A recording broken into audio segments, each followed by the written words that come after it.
Oh, hey there. So, I've noticed this year that all my friends are having birthdays. And tonight I've got a birthday party to go to, so I'm excited about that. Now, today we got all this OSB wrapped around the whole house, which is nice. And we built half the rafters, okay? So these are pre-made trusses and we got half of them up. The first half was easier because it was smaller. And then the second half got more challenging. But did I get splinters? Yes. Did I almost die? Sure, I guess, but I don't really care. That's it. Any day that ends in Y is the day I'm about to die.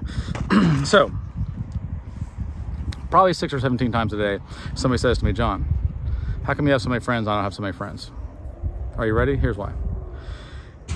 First, if you want to have friends, you got to be friendly. You got to be hard to offend. So look, a lot of you guys are like, you get prickled up, you got triggers all over the place. Any little thing sets you off. You're like, I'm not going to be your friend anymore. You need to chill. Stop doing that stuff. It's a waste of your time. It doesn't make anybody happy. It doesn't make you happy. It doesn't make anybody else happy. It doesn't make you any friends. Stop doing that. So be hard to offend. No matter what they say, just be like, okay, I'm gonna let that roll off like a duck. It's okay. You don't have to get mad about stuff. Next, here's what you wanna do. You meet a stranger, right? Find some kind of common ground. Any kind of common ground. Oh, you like the color red? I like the color red. You like this TV show? I don't really watch TV, but I like that TV show. Find something that binds you together and start talking about that, okay? Because what we do right now, the news, the world tries to divide us constantly. It tries to look at reasons why we should separate ourselves from another person. They're the blue team and we're the red team. They like this team and we like that team. They're this color and we're this color. Rather than looking for differences, look for similarities. And on those similarities, then you start building a bridge and then you start going, I am now your friend. Eventually, as time passes, you'll start to build on that friendship. You'll be like, I like that person. Maybe you hang out more.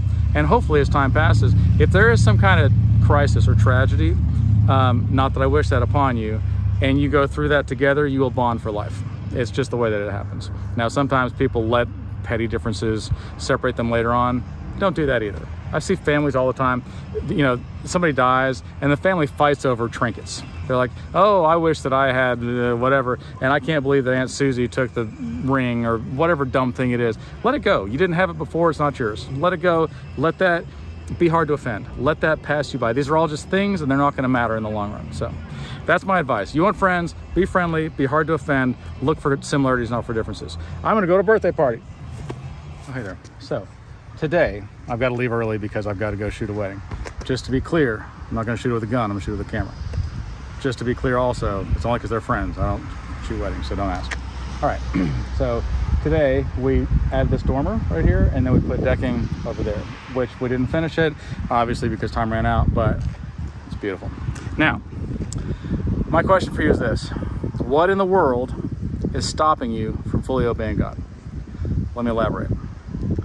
Do you believe that God's plan for your life is better than your plan for your life? And if you say yes, which I think a lot of you will, just like a knee-jerk reaction, like, yeah, God's plan for my life is better than my plan, then why don't you listen to him and obey him whenever it's like, hey, I need you to do this thing, instead of fighting and resisting and being like, no, no, no, I want to do it my way, man. Because he does know better. He wants the best for you. What are you fighting about? Why in the world are you getting in his way? Right? Let your life be amazing. Just get out of the way and be like, God, I trust you. And then do what he asks. And then watch your life blossom into something beautiful. I see all these people like, I want to change the world. I'm like, buddy, start with changing yourself. Okay? Buddy or girl. Start with changing yourself. Get you right first, your light will shine. If you don't get you right, then you're a hypocrite. I'm sorry. You're just telling everybody else they need to change, but you're not changing. I hope you guys had a wonderful weekend. I know I did. I got to see my kids and it was delightful. I'm gonna tell you about that in a second. So this morning, we framed up the rest of this dormer and we got decking up here and that's wonderful. We gotta finish off the eaves over here and on the back and then put decking up there.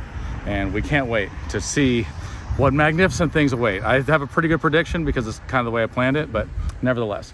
Okay, so as many of you probably realize, energy drinks are not good for you. I've got a friend and he had a stroke. He's slightly older than me, and he had a stroke, and his doctor said, if you drink energy drinks, you are 5 times more likely to have a stroke. So I'm talking about this to my kids. This is where my kids come back in. Yesterday at lunch, and my son had done some research. He's very smart. And apparently, smaller creatures have faster heartbeats, okay? Therefore, they have shorter lifespans. And so they had this whole chart, and he'd send me the link and everything. But then larger creatures, elephants, have much slower heartbeats, and they have longer lifespans. But if you take the lifespan and the amount of heartbeats that you have, it's almost straight across the board with every creature. So however many heartbeats you have equals your lifespan to some degree, all right? Not exactly. Obviously, there are people that die before their time or after their time, but for the most part, when you average it out, the amount of heartbeats that you have is kind of predetermined. And if you go drinking energy drinks and coffee and cocaine and meth and whatever else you're doing, and your heart's doing this, guess what? Your lifespan is just burning right off the back end. Think about that while you're not doing those things. Because I know that a lot of you are like, I need to have 5 cups of coffee, 3 energy drinks, a Monster, a Rockstar, and Red Bull, and then get my second pot of coffee. And I'm like, you don't need all that stuff. Your body has created a dependency upon this, and you will have a headache for a little bit, a week or 2, whatever it is. Totally worth it. Get off of that stuff. It's not worth it. It's expensive and it's bad for you. All right, we're gonna get back to work. It's windy. So, I assume that you guys don't know how to do this stuff, so I'm gonna tell you. All right, look at this roof. Look over there. That roof is a 7/12 pitch, okay? Now, come back over here.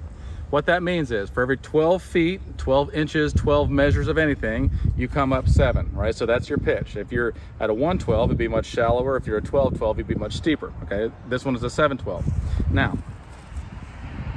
on your square, it tells you the 7/12 pitch is about 30 degrees because between 25 and 35, sorry, so that's 30 degrees, right? So that's a 7/12 pitch. Now, let me show you how to do this. If you were to take this, come on down.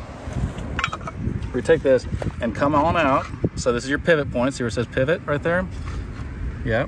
And then we're at 7.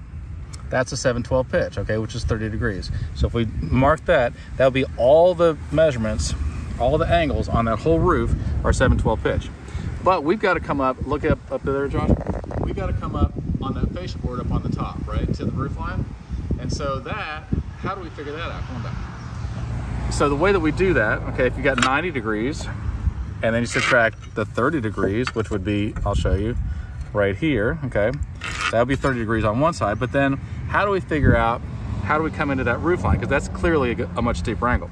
Well, here's some hard math for you. You take 90 minus 30, leaves you with 60. Okay, so then we're gonna come from our pivot point way out here. See, that's 60 degrees. So there's 60, there's 55 and 65, so that's 60, right? And we mark that, and we mark this. This is just a reference. We're gonna cut this, and we're gonna put it up in there and see if it works. So that's how that works. So every angle on this whole roof will be 30 degrees unless we're coming into the angle, at which point it's gonna be 60 degrees, okay? So, as we suspected when we made this angle cut, it was exactly right. Now, what is this stuff right here? Take a look at it, Josh. This is called step flashing. Now, what in the world is it here for and how does it work? Let me tell you. So, if you have your shingles just come up here and there is no step flashing, then water would get to the edge of that and would penetrate and it would rot all this wall out and rot all this roof out and the ceiling underneath it and anything that's down there, okay? We don't want that. If we just put one long piece of flashing and we had shingles up to it, water would get around that and then seep in and it would rot all this stuff out, okay? We don't want that either. So what we've got now is step flashing. So this shingle will go underneath here and come up to it. The next one will go over that, but under this one. Then the next one will go over that and then under this one and so on all the way up. And so it's woven in there. And so even if water did get in, it would still just roll right off, okay? Which it's not gonna get in there because that's not how science works. Anyway, step flashing. So now you know, it's very important. If you've got a wall that meets a roof and you don't have step flashing on it, you're doing it wrong. All right, oh, hey there. So, as you can clearly tell, we've done some more stuff. It's amazing. We've got in a bunch of windows wrap, soffit fascia, flashing, all kinds of things. First of all, I want to apologize because I am nearing 5,000 friends on Facebook, and Facebook keeps telling me if you don't actually know this person, don't add them. And I get, I don't know, 30, 50 friend requests a day, something like that. And so if I don't add you, it's nothing personal. I promise you, like, I want to be friends with every one of you, and I love you, and it makes me sad. I wish that Facebook would be like, you can have 10,000 friends, and I would. But still follow me or whatever. If you send me a message, I'll answer it. However, I feel like probably there's some hobots and stuff like that that I haven't noticed that have kind of gotten in there. So I need to clean those out. And here's how I'm gonna do it. I'm gonna say offensive things, and then hopefully you'll delete me. We don't have to deal with me finding you out because I'm too busy. All right, so let's see. What's something that we could offend people with, Josh? Yeah, it's not easy. How about this? When I was younger, I used to be proud to be an American because I think it was indoctrinated into all of us, right? Like, hey, America's a great country. We're the best country in the world. We have freedom and blah, blah, blah, blah, blah. It took me a while to realize that's not 100% true. Now, look, we're still a good country or whatever. I get that. But we don't really have freedom anymore. We have the illusion of freedom, just like we have the illusion of security. That's not a popular opinion, but it is true. And if you don't think so, then go try to hunt or fish without asking the government. Go try to build anything on your own property without asking the government. Go try to drive a car without asking the government. In fact, try to do literally anything without asking the government, and you'll realize that you're not quite as free as you think you are. Now, nobody's controlling your every move, but then again, I mean, there was some severe overreach over the last few years, and I think I don't have to say what that was, so hopefully some people will delete me off that. Also, here's another thing, and I really hate to say this. We are told that America is like, we're going and we're freeing people in other countries. Like, oh, they've got a dictator and they're horrible and we're gonna go give them freedom. Josh is shaking his head because he knows it's not true. Here's the thing, we are a superpower and we are an empire. We are the empire of America and we are not spreading freedom. I'm sorry, we're not. They have something that we want and we go bully them and we go attack them and we take it. Just like every other empire before us, that's what we do, but we do it in the name of freedom. And that's going to be offensive to some of you. So just delete me because I need to get my friends list cleaned out. But it is true. And I'm not saying this in some conspiracy theory way. What I'm saying is that up until about World War II, I think our wars were fairly honorable, right? Like we were defending people. We were trying to do the right thing. We were doing a good thing. Ever since then, and I'm sorry, and this is not against veterans or against, you know, anybody in the military. This is against our government. I don't think anything that we've done has been honorable. I think that we've gone out and we've had police actions. We could have, if we wanted to win a war, we could have won the war, but we stay there 10, 20 years, whatever it is. And we're just there bullying them and taking their resources. And so as much as I want to be proud of us, right now I'm not 100% proud of us. So we're gonna go get some lunch. We're gonna do our part to end world hunger. Woohoo! Delete me. Oh, hey there. So as you guys know, I've kind of showed you the outside of this. We're building a 3-car garage and then this is like an apartment. Okay, so I haven't really shown you the inside. This has a door with blinds in it. They're amazing. Obviously a window. There's 4 more windows over here. There's gonna be a laundry room. There's gonna be a bathroom. This is a living room, dining room area. This is all kind of kitchen and entry. Over here, you've got bedroom and a closet. And then on the other side of that, there's a 3-car garage. So truly amazing. Now, today, what do? We didn't make any videos because I've been busy. We bought a bunch of stuff from Home Depot. Heat and Air guys came out. Bob from Tropic came out and they did this. They're gonna do all the duct work on Friday, so that's day after tomorrow. The stucco guy, we'll show you that in a minute, put styrofoam up.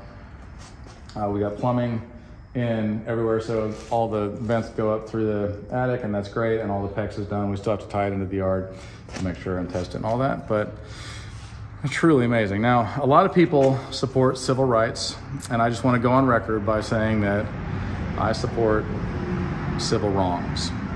So I hope that offends some people. Please delete me. I told you guys that I would tell you when I'm playing. I know this is super short notice. I'm playing tonight, Wednesday, whatever the date is, at Blue 32 in Fort Worth. So Bronson Lewis is hosting it. You're welcome to come out. It's an open mic, so I'm gonna be playing there. So the stucco guy came out here today. His name is Carlos, and he's amazing. So this is all styrofoam that he screws to the wall, and then there's another process that goes on. We're gonna show you step by step, but right now you can see that this is great. We got soffit and fascia on this morning, so that's truly amazing. We're waiting on garage doors. We put in some doors and some other things. Drew, you got anything on your heart? No. If I had a restaurant, no, if I had a cooking show, right? If I had a cooking show, I think it would be called, What Restaurant Do You Want to Eat At? Because I don't cook. That's really it. Okay. If there's one thing I love, it's progress and productivity. Today we got that. So if you look over here, you can see that we built that the other day in 28 minutes, and I made some silly joke, and a bunch of people thought it was funny. 2 people didn't. That's okay. I love you. We got styrofoam up for the stucco, which is great, and we're starting to finish that up. We got garage doors almost completely in. We're about to put in garage door openers. We got penetration through the roof for the plumbing. We've got most of the plumbing done. All the electrical is pulled over here. It's fantastical. Now, A lot of you guys look to me for very serious tips, and I appreciate that. Here's one. If you drop your phone in rice, just put it in water overnight, and that'll fix it. Josh is shaking his head. I said that wrong. I'm sorry. If you drop your phone in water, then leave it in rice overnight, and it'll fix it. And here's how it works, okay? You leave it in rice, it attracts Asians. The Asians will then fix your phone and eat the rice. So that's how it works. That is not politically correct, but it is a fact. And they will also do your math homework, and your credit score will go. You're welcome. Okay there. So I want to put this in perspective. Last Monday, we poured concrete on this job. Today is Thursday. So if we go to Throwback Thursday, that was last week. But then Tuesday, we had trusses delivered, and Wednesday, late morning, we started this. So it's been about exactly a week. But I took 3 days off early because I had to film a wedding, be at a wedding reception, play a show, and I actually played another show last night. And my daughter was in town. I saw my son too. So we've done this pretty quickly. Now, we painted today, which is amazing. Tomorrow, they're gonna put the roof on. They're still working on the stucco. We got to get our electrician to finish on the inside there and do some touch-up stuff. We got to tie our water in, and then we will be ready for spray foam. So that was ridiculously quick. Now, I want to talk to you guys, and I want to ask you a serious question. Here's my question. Are you a victim of your own success? Let me tell you what I mean by this. Some people, when they're younger, or maybe like the American dream seems to be these days, I want to have enough money so that I'm secure, so that I don't have to work, so that I can do nothing. My goal in life is to do nothing. I don't think that's a good goal, okay? I understand the feeling. I've had it plenty, but I've had to retrain my brain to be like, if you do nothing, that's not good for you. It's not, right? It is good to work. It is good to have something to do. It's good to have something for your hands to do, because otherwise you get lazy, you get fat, you get indifferent, you get difficult to be around, you're not likable. So even if you don't have to work, and I don't have to work, I think it's still good to work. So you become a victim of your own success. If you have too much, if you're too secure, if you can have things without a struggle, and you have chosen to therefore, since I don't have to, then I'm not going to, then your life starts getting bad and you become a victim of your own success. And my suggestion to you is, if you feel like you're at that point, find something for your hands to do. If you don't need the money so much that you're just like independently wealthy and you don't need any money whatsoever, good for you, go volunteer somewhere. Find something to do that makes your heart feel good. Find something to do that fills your days with something besides just watching TV and drinking and whatever in the world it is that you do with your life, okay? Because I think that it's very important. Anyway, we are so excited about the progress here. Oh, and we got garage doors in today, and that's amazing. So we'll see you tomorrow. Hey there. So I wanted to show you a little bit more of a close-up on this stucco. So they put styrofoam, this is called synthetic stucco. So there's real stucco, which is like a concrete board kind of, and then lath, which is metal wire that's a pain. It's really difficult to get off, and then they skim coat it and whatever. This is synthetic, and so that is styrofoam, and they put screws with washers that embed in there, and then they put Portland over top of that, and they've got this mesh that they put on top of that, and they mix the paint color in with the stucco, and then they spread it across, and it's already color matched, which is beautiful and amazing. And as you can tell right now, it looks kind of underwhelming. You can tell the red tape in the plastic is for the windows, so they don't get anything on the windows or the doors or anything like that. I think that's great. Now, something that this the family has, which I think is a beautiful use of your space, is they've got fruit trees that they planted here, okay? They've got pears and apples, and I don't even know what else, because I don't understand how stuff works. I don't cook. But how cool is it that, like, if you need trees anyway, get something that bears fruit, right? Like, I think this is a good lesson for your life. You know, Johnny Appleseed at one point said, you can count the seeds in an apple, but you can't count the apples in a seed. If you think about that for a second, what he's saying is, you break open the apple and there's, I don't know, 24, whatever it is, seeds in there, and you go, that's it. That's all there are in this apple. But how many apples are in that seed? Because you can plant that and it can grow a tree that they can have a bunch of apples that can grow more trees, and so on and so on. And it never ends, right? It's exponential. And so I think that that's a powerful lesson. I think it's important too that apple trees don't eat apples, and rivers don't drink water.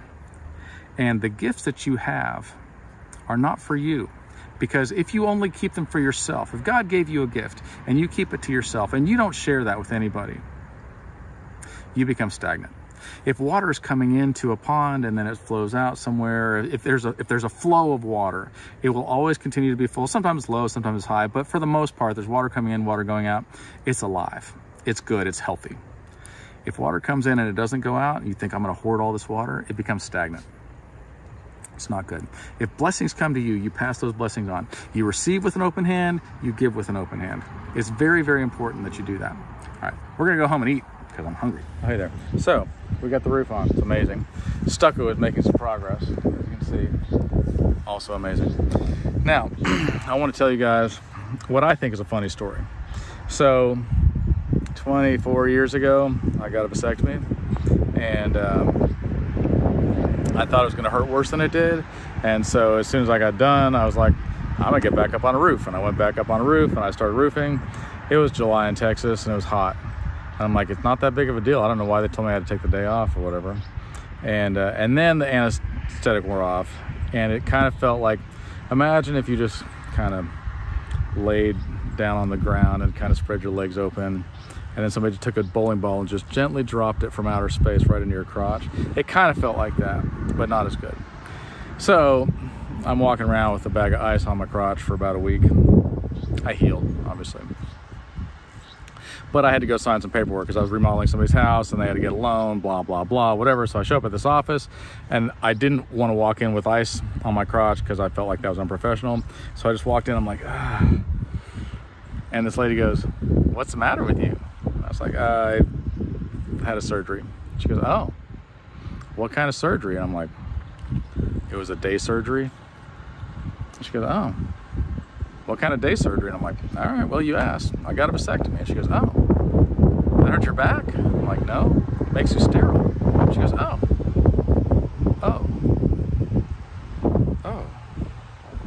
you can sit over there and wait. I was like, if you're gonna ask, I'm gonna tell you. Oh, hey there. So, today is quite an exciting day. We got the roof on, it's amazing. We also got heat and air all in here. All the plumbing and all the electrical are done. We got water in here. We can turn it on and show you. Water will spray all over the place, it's amazing. We're not gonna do that because we're better than that. We got all of our electrical tied in, all of our garage doors are in. They're working on the stucco outside, and I'm so excited. And it's been, today's Friday, we started framing last Wednesday. It was concrete last Wednesday, so not too bad. Now, many of you have to give presentations from time to time. And I gotta say, sometimes I'm disappointed. Sometimes I'm impressed, very rarely. Probably 1 to less than 1% of the time I'm impressed. Most of the time I'm like, oh wow, do you understand how this works? Now, let me elaborate, okay? If you're called upon to speak in public, and even if you're nervous, and I don't care if you are, I'm sorry. I mean, I am too, I'm so terrified. If you pull your phone out, or if you've typed up what you're gonna say and you read it, you get an F in my book. I'm sorry. Learn your content. If you're gonna just read your stuff, just send an email, send a text and be like, read it your own self. That's what I got to say. It's almost never interesting, right? You go to a wedding, you go to a funeral, you go to any event, you go to a dinner, blah, blah, blah, whatever in the world it is, and they get up there and they pull out a book of paper and you're like, ugh, this is not gonna end well. Droning on, it's sentences, it's like Christopher Walken acting. You're talking and then you stop talking because you lost your place, and it's horrible. I'm embarrassed for you. Learn your content. Look, if you're at a wedding, if you're at a funeral, whatever, here's what you're gonna say. Congratulations, beautiful wedding, love you, good luck, right? I'm so sorry for your loss. This is sad, tragic. Let me tell you a funny story, a beautiful story, inspiring story about this person from your heart. That's it. It's not hard. And then get down. And if you mess up, guess what? Nobody cares. They just want to know where the cookies are. That's it. Where's the cookies? Where's the cake? Where's the catering? And, you know, if it's that kind of an event, where's the alcohol? All right. Have a good night. I am so excited. Let me tell you why. I hate messes. I hate clutter. It drives me nuts. It makes me feel icky. I don't like it. But as you can clearly tell, we've cleaned up, which means we're at a good stopping point. We're about to do spray foam, but I like to have everything clean all the time, but sometimes you can't. And now my heart feels good inside. Now, I think this is a good lesson, okay?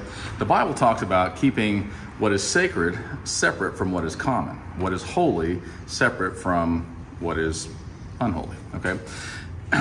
Now, let me paint this picture for you in a way that you can understand. If you watch my shows at all, you know I am dirty, filthy, stinky, bloody, sweaty, a mess, right?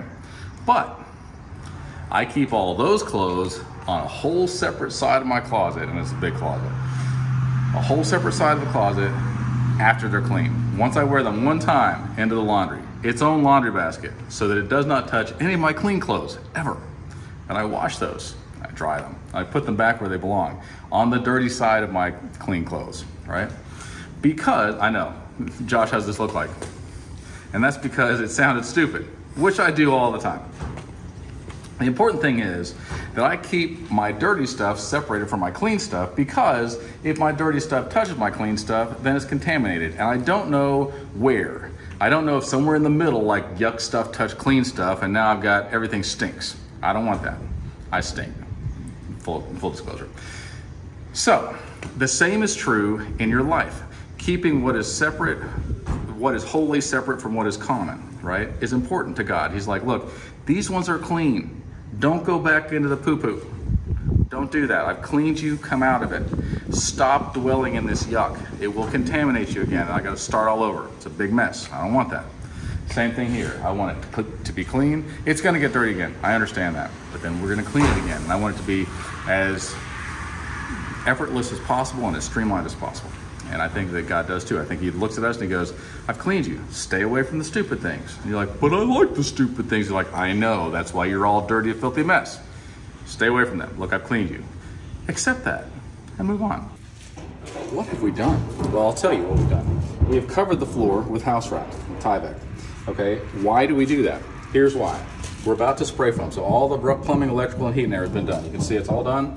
Everything's ready, and we're about to do sheetrock. But first we're gonna do spray foam.